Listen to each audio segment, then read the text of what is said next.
Doctor صاحب exchange rate پہ بہت بات ہوتی ہے.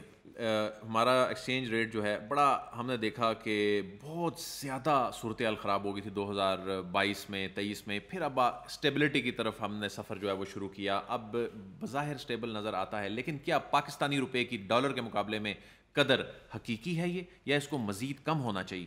دیکھیں, جس وقت یہ ہارا کیری چل رہا تھا نا, اس وقت بھی میں کہتا تھا کہ کھلاڑی میدان میں اترے ہوئے ہیں اور کھیل کھیل رہے ہیں.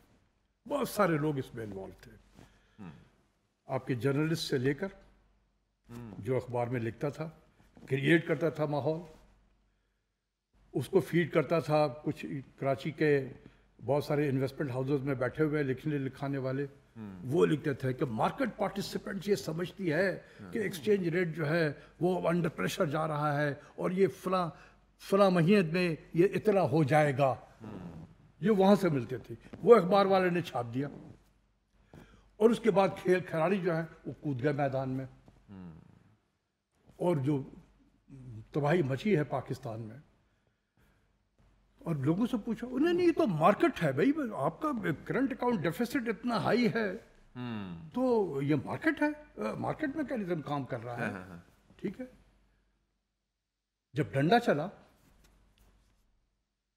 سب سیٹ ہو گیا. وہ جتنے کھلاڑی تھے انڈر گراؤنڈ ہو گئے, کچھ ملک سے بھاگ گئے باہر. مجھے پتا ہے کون کہاں بھاگا. کھلاڑی سین سے باہر ہو گئے جب ان کو پتہ ڈنڈا چلا. جب اب میں دیکھ رہا ہوں کہ وہ بلوں سے نکل رہے ہیں, دوبارہ نکل رہے ہیں, اور پھر یہ باتیں شروع ہو رہی ہیں کہ وہ ایکسچینج ریٹ جو ہے وہ تھوڑے سے ڈیویلیویشن کی ضرورت ہے. کیسے, کس چیز کی ضرورت ہے ڈیویلیویشن کی؟ آپ کا کرنٹ اکاؤنٹ سرپلس میں ہے.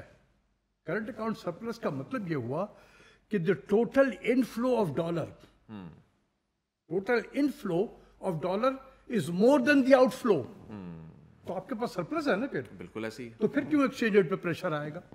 نمبر 1, ڈالر خود انٹرنیشنل مارکیٹ پہ نیچے چلا گیا. بالکل ایسی ہے. تو پھر ہم کیسے نیچے اور چلے جائیں گے؟ تو اکنامک جسٹیفیکیشن ہے ہی نہیں ہے. لیکن وہ کھلاڑی جو کھیل رہے تھے عادت سے مجبور تھے, 1-1.5 سال تقریباً بھوک اب انہوں نے برداشت کر لی ہے. اب ان کو بے چینی سے لاکھ ہو گئی, وہ آ گئے میدان میں, آ رہے ہیں آہستہ آہستہ. میں ان کو بتا دوں کہ لوگ نظر نے رکھا ہوا, اگر انہوں نے دوبارہ کھیلنے کی کوشش کی ایکسپوز کریں گے آپ. اب میں کیا کروں گا, وہ جن کو میں نے بتا دیا ہے وہ بہت زیادہ نظر رکھے ہوئے ہیں. اچھا, تو ڈاکٹر صاحب آپ نے اس وقت بھی بتایا تھا کہ اس وقت روپے کی اصل قدر کتنی ہے, اور اب اس وقت کی کیا صورتحال ہے؟ دیکھیں, وہ جو ایک ہمارے جو اشفاق طولہ صاحب ہیں, میرے ہم نام ہیں, ہاف نام وہی ہے, ان کا خیال ہے کہ 249 250 کے قریب ہے. دیکھیں, میرا خیال ہے کہ اگر یہ یہیں رہے نا, اس میں کوئی حرج نہیں ہے.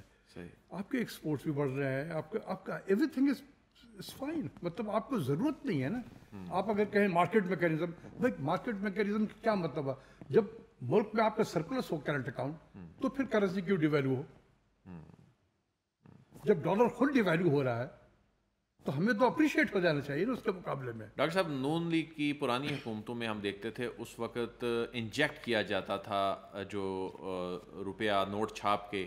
کیا آج کی حکومت میں, جس کو بالکل ایک ٹیکنوکریٹ چلا رہے ہیں وزارت خزانہ کو, ایک ڈیفرنٹلی طریقے سے چلا رہے ہیں, اس طرح سے پیسہ پھینکا نہیں جا رہا اس کو روکنے کے لیے, روپے کی قدر کو روکنے کے لیے؟ نہیں, دیکھیں, وہ ٹیکنوکریٹ یا وزیر خزانہ ایکسچینج ریٹ کو نہیں, اس کی ذمہ داری نہیں ہے, وہ اسٹیٹ بینک کی ذمہ داری ہے. اور اسٹیٹ بینک ساری دنیا میں انٹروین کرتے ہیں, ہندوستان میں کرتے ہیں. ہندوستان میں تو $100 بلین انہوں نے مارکیٹ پہ انجیکٹ کیا تھا.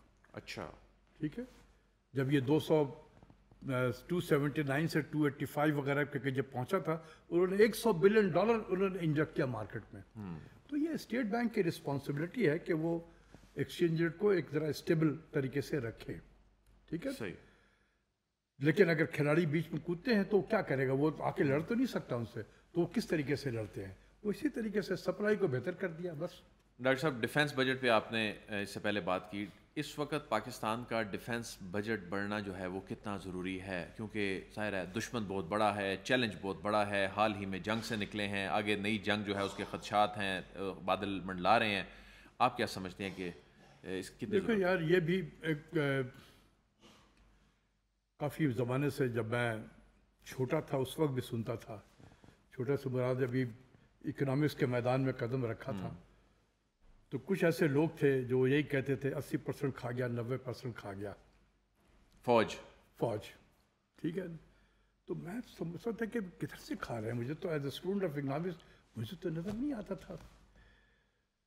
خیر وہ پھر ذرا دور، حالانکہ کچھ جو تھے اس کے پروپوننٹ تھے وہ اب شاید دنیا میں نہیں رہے ہیں وہ، تو اس کے ساتھ ساتھ یہ چیزیں ختم ہو گئی. دیکھیں کسی بھی ملک کا ڈیفنس بجٹ اس کے سیکیورٹی انوائرمنٹ پر ڈپینڈ کرتا ہے. مڈ 80s میں جب میں اسٹوڈنٹ تھا تو اسرائیل کا بجٹ 35 to 40% آف GDP ہوتا تھا.